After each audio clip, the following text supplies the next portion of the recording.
Hey guys, ArkhIce here, and today with, Bond coming up soon, I just want to, discuss a few of the units you can run as your third unit on the team, right?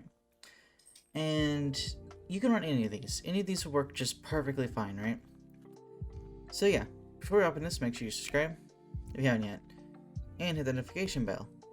So now, of course, obviously Arthur's, the second unit you're going to run with Bond, right? Gother and Goddess Liz will be a common team you see. I'll be honest with you. The damage that you do with Gother and Liz versus the damage you do with Arthur and someone else will be roughly 50% less. I'm gonna be honest with you. Bond does more damage based on HP. So having this 30% HP plus also different types of HP buffs and everything in the back, you will be doing a lot less damage than you would normally be if you had, Arthur, if you'd run Gother and then, obviously Luducio or Goddess Liz, right? So basically we only have the human units here. And of course the first one I'm going to recommend is, Red Grimoire. If you know what Red Grimoire did, he increases allies' HP related stats by 15% in PvP. Of course, 15% plus 30% plus Twiggo's, I think Twiggo's what, 30% as well? Or is it 20%? It's one of those two. You're going to be increasing your Bond's HP by a total of roughly 80%. Plus, you also run HP food on top of that. His HP is going to skyrocket through the roof.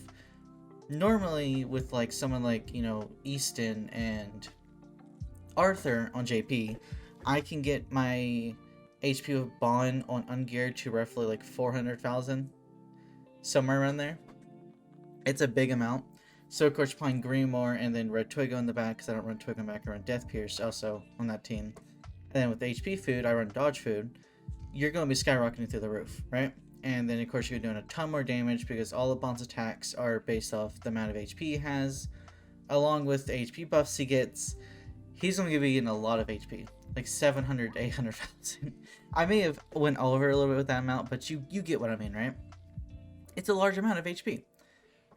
So Red Grimoire's first one. Also, another thing about Red Grimoire is that he has a shield here that's honestly really good. Just like having Arthur's taunt and Grimoire's shield, with Arthur taking like 40, is it 40% base? I think it's 40% level 1, right? No, it's 30%. So 30% level 1 list damage along top with Red Grimoire's shield. Yeah. Obviously, he has an attack card here, and it does a lot of damage. Doesn't do much, but does a lot at the same time. But his ult is really good, because it decreases attack related stats by 30% for 3 turns, which is really nice. Obviously, I have my max ult because he is an SR unit.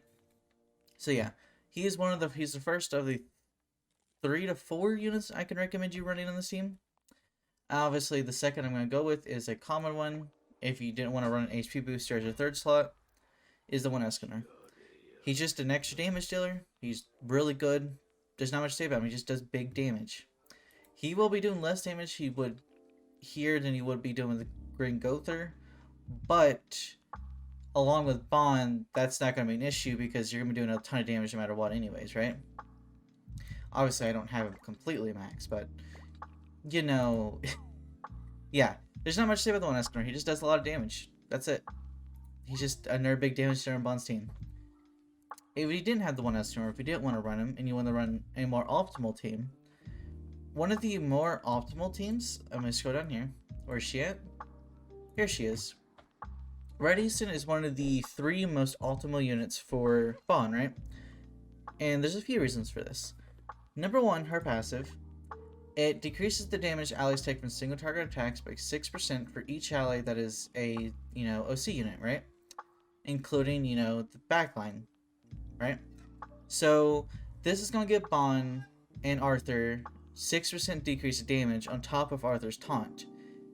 It's really, really good, right? And it's a small percentage, but along with Arthur's taunt and how much HP you're going to be having, that's a lot. 6% is a lot. If we go to our first card, it's just an ult control, right? And ult control on this team is very, very useful because of the fact that one of the biggest strategies when you're facing our Bond team is to ult rush.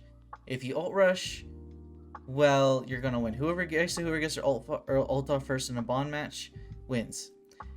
The one team that can counter this team, well, there's two teams. One is an Amelia team, but your Amelia needs to be high ult level because Amelia secret technique works off of ult level and everything. And then the second one is the one Escanor.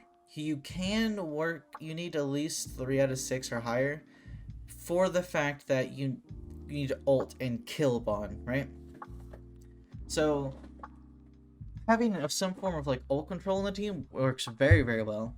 Or if you're confident enough, you don't have to have ult control. There is another unit besides Red Easton that's optimal in this team. But yeah, ult control is really good. Obviously, she also has a cleanse card as remove debuffs, and then she has increased defense related stats and debuff immunity. It's really, really good. Increasing those defense related stats is top tier, along with Arthur's taunt, Easton's passive. Arthur's gonna be taking no damage. I'm gonna be honest with you. Like, okay, so I had Arthur, Easton, Bon, and I faced a 6 out of 6 red Escanor, and Arthur took, it was 100,000 damage only. Normally that would be like 300,000 to 400,000, right? Because a 6 out of 6 Escanor with UR gear does a lot of damage. But I only took like 100,000 from it, and that compared, like, that normally would be a lot, but compared like the amount of HP you have with all the buffers and everything, that's not a lot of damage. It's not. It's barely push in your big pool of HP. Of course, your ult's also an AoE ult. Pretty good. If you get it, it's pretty strong, you know? Okay, let's move on to the last, well, okay, we're going to talk about Twigo after this, put the 4th unit. But for the last 3rd unit, I could recommend you running. Where is she at? She should be right here. Now, not everyone's going to have her because she is a limited time unit. So barely anyone's going to really have her, right? Unless you got lucky pulling her off, you know, the banners. Or, alongside Bond's banner, is a free ticket banner. Of course, you can summon with gyms if you want. But it's a free banner that has all the limited time units. And you get roughly, I think it's like 100 multis. I think you get 10 multis, 100 pulls. Not count the 11th pull. 100 singles, 10 multis. Because you get 100 tickets, and it's 10 tickets to do a pull. Along with the fever part of it, which is the fever part of the banner, I think it's like every 9 multis. I think it's 9, or is it 3? I'm pretty sure it's every 9 multis, you get a fever multi on the limited time banner, which is rates go to 5%, and you just have a better chance of pulling SSR. That's all it is. It's free multi. It doesn't cost you anything except for the multis beforehand you have to put into it. So yeah, and I think there's 3 of the 4 fevers you get in total max. So yeah, the Zenari is really good. You know, when you're removing a debuff, you feel ultimately engaged by 1 orb, which is amazingly good, especially considering she has a remove debuffs and then heal card, which is insane. It's helped so much on this team because, like, one of the biggest challenges you're gonna be facing is freeze, right? And of course, also some of those teams, they're not really a challenge, but this just helps face against them. And of course, you know, the biggest counter to the Bond team is the Amelia freeze team. So yeah, Zenari, they have to freeze Zenari and then freeze/stun another unit, right? You have to do both in during the same turn to make sure they cancel out what you're doing. So yeah, her second card is a prevents ult engage from filling up, and since cleanse is not really ran except on the Bond team, so yeah, it's pretty good.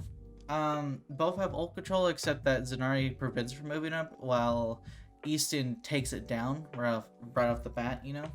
So there are 2 different forms of ult control. Obviously, I think Easton's is better, but with Zenari's passive and everything, and also this right here, this ult, even if at level 1 increases HP-related stats by 25% of everyone, yeah, she's really, really good. She's gonna boost the Bond team like that, right? So Zenari's really good. Red Easton's a really good one. Red Greenmore. Obviously, you can use the one Escanor. I also have used Blue Easton before, you know, the decreased attack-related stats. So yeah, for the backline units, right? There's a few units in particular you want to run. Togo is my most recommended, specifically because of his passive increase in strength-related allies' HP by 30%. He is the one I do recommend, because Bond gets boosted and Arthur gets boosted severely by that. Also, another backline unit I could recommend you running is Mr. Death Piercer, because Bonds does crit a lot and does a lot of crit damage. So decreasing their crit resistance and crit defense by 30% is just really, really good. Those are actually the two backline units I can recommend.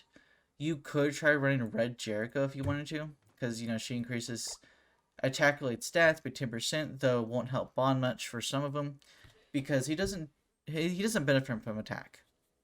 So, like, when you're building gear from, you're going to be building HP crit gear, and on the attack rolls, right, you won't be doing attack rolls. You'll be doing crit damage rolls completely. You do not want to do attack rolls for him. He legitimately, not a single out of his attacks benefit from attack. They all are based off his HP, not his attack. So she won't be the most optimal at all in the slightest, but she is an option you can run. So yeah, those are the options I recommend. Obviously, there's also others, like you can do Hauser if you want because it is passive. But yeah, thank you guys for watching. I'll see you guys next video. Bye bye!